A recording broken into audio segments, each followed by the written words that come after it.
Se prepare para uma saga de relatos assustadores de tráfico de órgãos. Mas antes de iniciar o vídeo, não esquece aí de deixar o teu like, se inscrever no canal que vocês me ajudam muito. Sem mais enrolação, bora para os relatos. Relato de Larissa, 26 anos, de Belo Horizonte. Eu devia ter desconfiado desde o início, mas o desespero fala mais alto quando você está desempregada há meses e vê uma oferta de trabalho que paga 3 vezes o salário mínimo só para acompanhar pacientes no hospital. Bom, era isso que dizia o anúncio, com um número de WhatsApp profissional. Fizeram entrevista, pediram documentos, tudo parecia certo demais. Larissa contou que foi levada para uma avaliação médica de rotina, num hospital particular. Quando chegou, não havia ninguém na recepção. Um homem de jaleco apareceu e pediu que ela o acompanhasse para uma sala nos fundos. A última coisa que ela lembra com clareza foi o cheiro forte de desinfetante e uma picada no braço. Acordou horas depois, amarrada a uma maca velha num porão mal iluminado. O som abafado de máquinas e vozes falava em russo ou alguma língua parecida. Ela sentiu uma dor insuportável na lateral do corpo. Tentou gritar, mas estava entubada. Foi quando uma das luzes se acendeu e viu outras 3 pessoas nas mesmas condições que ela. Uma mulher idosa que não se mexia, um jovem ensanguentado com o abdômen aberto e um garoto de uns 15 anos que só chorava. Ela tentou fingir que ainda estava desacordada, enquanto os médicos se aproximavam do garoto. Cortaram com precisão, retirando algo de dentro dele. O garoto teve uma convulsão e morreu ali mesmo. Ali eu soube que eles iam me abrir também e ninguém nunca ia me procurar, disse ela. Por sorte ou destino, naquela noite houve uma batida policial. Um dos policiais relatou ter recebido uma denúncia anônima. O grupo foi preso, mas 2 conseguiram fugir. Larissa foi levada em estado grave para o hospital, teve um rim removido, parte do fígado comprometido e vive hoje com sequelas permanentes. As cicatrizes externas são visíveis e as internas, ela diz que são incalculáveis. Eu sobrevivi, mas não sou mais a mesma. Ainda ouço os gritos daquele garoto quando fecho meus olhos.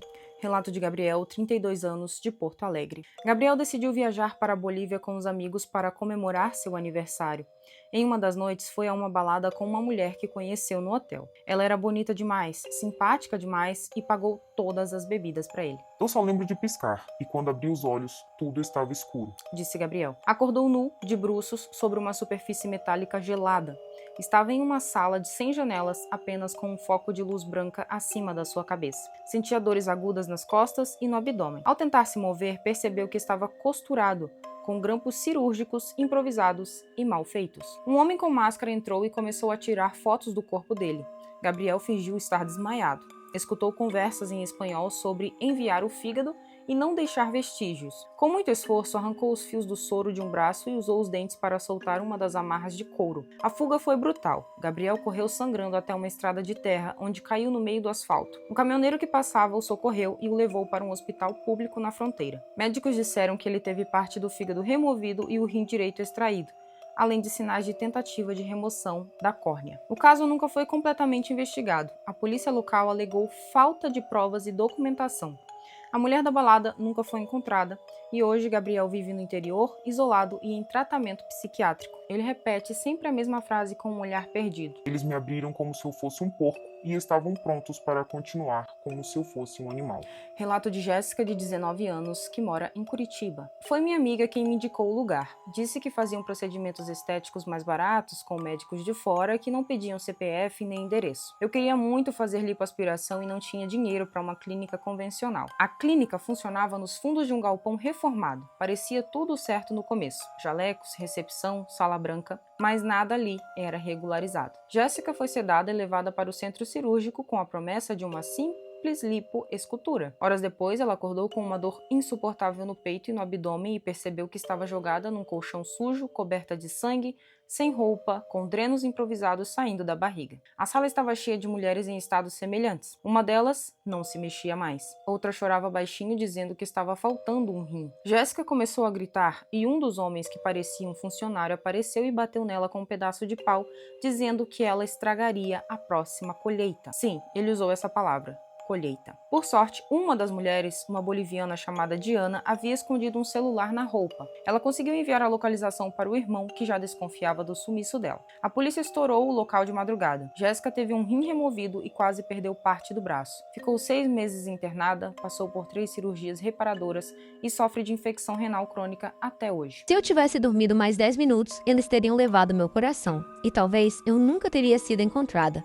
A dor física passa, mas o medo, esse dorme comigo para sempre. Relato de Henrique, 34 anos, que mora em São Paulo. Henrique trabalhava como motorista de aplicativo. Em uma madrugada, aceitou uma corrida para buscar um passageiro em uma estrada pouco movimentada perto de São Roque. O destino era uma fazenda para evento particular. Chegando lá, 3 homens o renderam com uma arma. Disseram que ele seria muito mais útil em silêncio. Aplicaram uma substância no pescoço dele com uma seringa e tudo escureceu. Quando acordou, Henrique estava dentro de um container refrigerado com outros corpos enfileirados. Alguns estavam vivos, gemendo, outros abertos, costurados e alguns sem olhos. Havia um forte cheiro de sangue e formol. Ele tinha um dreno saindo do lado do abdômen e um catéter no braço. Tentou gritar, mas não saía voz. Um dos homens entrou no container e começou a falar ao telefone em russo. A única palavra que Henrique entendeu foi mercadoria. Enquanto fingia estar inconsciente, ouviu passos e sons de algo sendo arrastado. Naquele instante, fez um movimento desesperado, chutando o homem e correndo, cambaleando pela mata. Ele correu por quase 2 horas até alcançar a rodovia e cair no acostamento, sendo socorrido por um caminhoneiro. No hospital foi descoberto que Henrique teve parte do fígado removido e quase perdeu o rim. Um microchip havia sido inserido sob a pele, provavelmente para controle. A polícia alegou falta de provas e o local da fazenda estava limpo, sem vestígios. Hoje Henrique não dirige mais, tem pavor de estrada e dorme com todas as portas trancadas e câmeras em cada cômodo. Eles estavam organizados, isso era uma rede. Eu fui só um número que escapou. Mas quantos até hoje não escaparam? Disse Henrique. Relato de Beatriz, de 41 anos, Salvador, Bahia. Era só uma consulta oftalmológica. Comecei a ter dores de cabeça fortes e a visão embaçada. Foi numa clínica nova perto de casa que tinha preços populares. A atendente me tratou como se eu fosse VIP. Beatriz foi atendida por um homem que dizia ser especialista em retina. Ele disse que ela precisava de um procedimento simples para corrigir a pressão ocular. O problema é que ele exigia que ela fosse sedada por segurança. Ela hesitou, mas como era uma clínica com jalecos, luz branca, recepção cheia, ela cedeu. Horas depois, Beatriz acordou com os olhos completamente vendados, o rosto inchado e uma sensação de ardência indescritível. A boca estava amordaçada, ela ouvia vozes, algumas rindo, outras dizendo: Ela vai render bem. É saudável? Quando finalmente removeram a venda, ela percebeu que estava com apenas um olho funcionando. O outro havia sido retirado com técnica cirúrgica. Estava num cômodo escuro com os outros pacientes em macas velhas, todos com os olhos ausentes, todos ainda vivos. A polícia chegou graças a um ex-funcionário da clínica que desconfiou dos agendamentos e denunciou anonimamente. Beatriz teve a córnea esquerda extraída e o nervo óptico parcialmente rompido. Ela ficou cega de um olho para sempre. Eu enxergava o mundo. Agora só vejo sombras do lado esquerdo.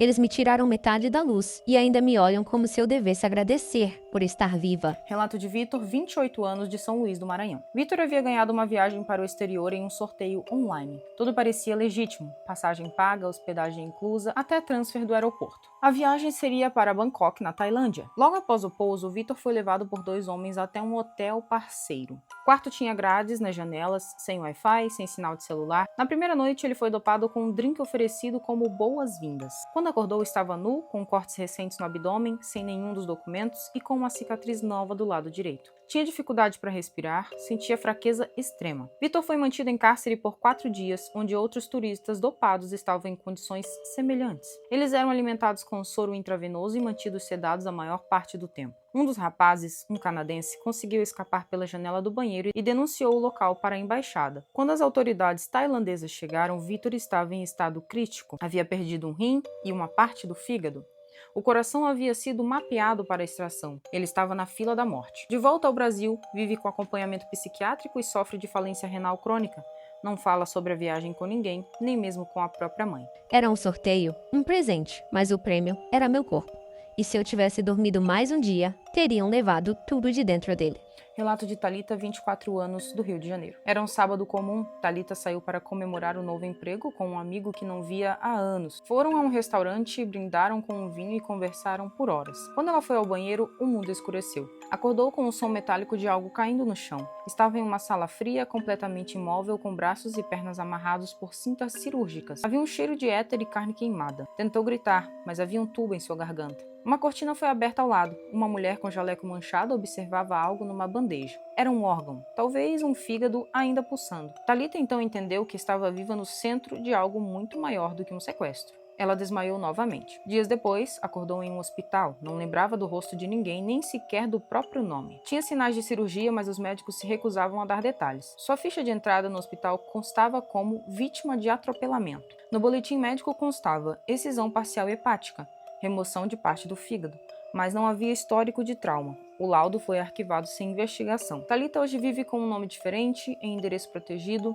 mas suas memórias ainda voltam em flashes. Mas a dúvida mais cruel permanece. Quem foi o amigo que brindou com ela naquela noite e por quanto ele vendeu seu corpo? Relato de Lucas, 38 anos, de Manaus, Amazonas. Lucas era morador de rua havia 6 anos, perdeu tudo após a morte da esposa e se entregou ao alcoolismo. Em uma madrugada, acordou com uma mulher oferecendo comida e abrigo. Ela dizia trabalhar com ressocialização de moradores vulneráveis. Ele aceitou. Foi levado num furgão com outras 4 pessoas. Dormiram na estrada e chegaram a um sítio isolado. Receberam roupas, banho quente e um jantar reforçado. Tudo parecia um milagre até que vieram os exames rotineiros. Na manhã seguinte, um dos homens do grupo não apareceu para o café.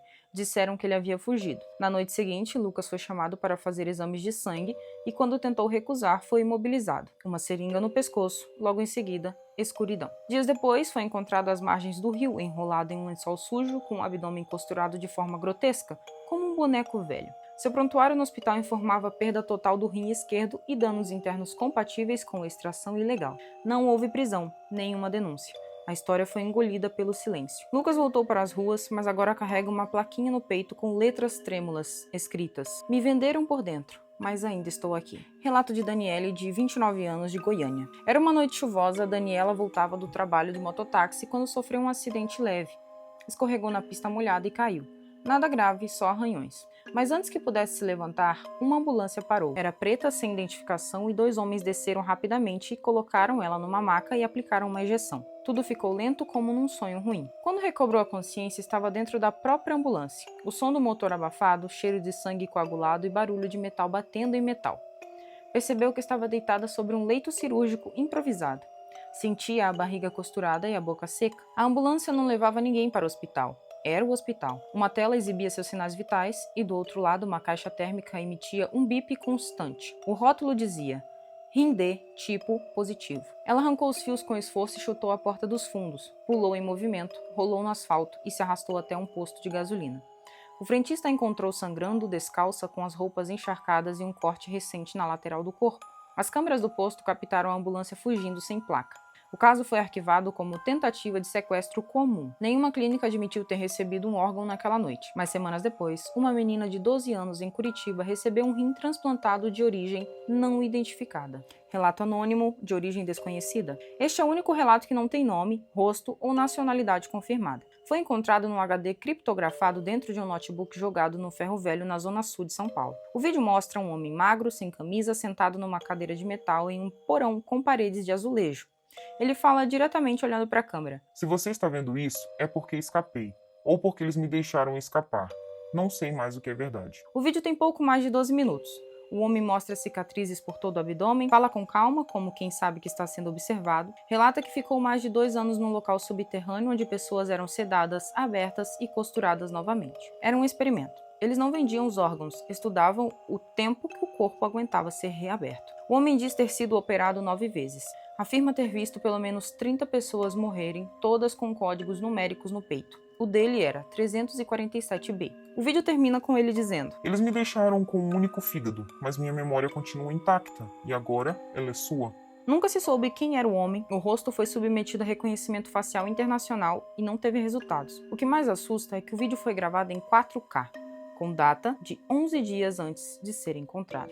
Relato de Igor, 36 anos, de Recife. Igor havia assinado um contrato temporário de 3 meses como segurança em um hospital privado recém-inaugurado no interior de Pernambuco. O lugar ficava numa estrada vicinal cercado por mata sem sinal de celular. No início parecia um hospital comum, até ele perceber que nunca havia visitas, nem familiares e nem acompanhantes.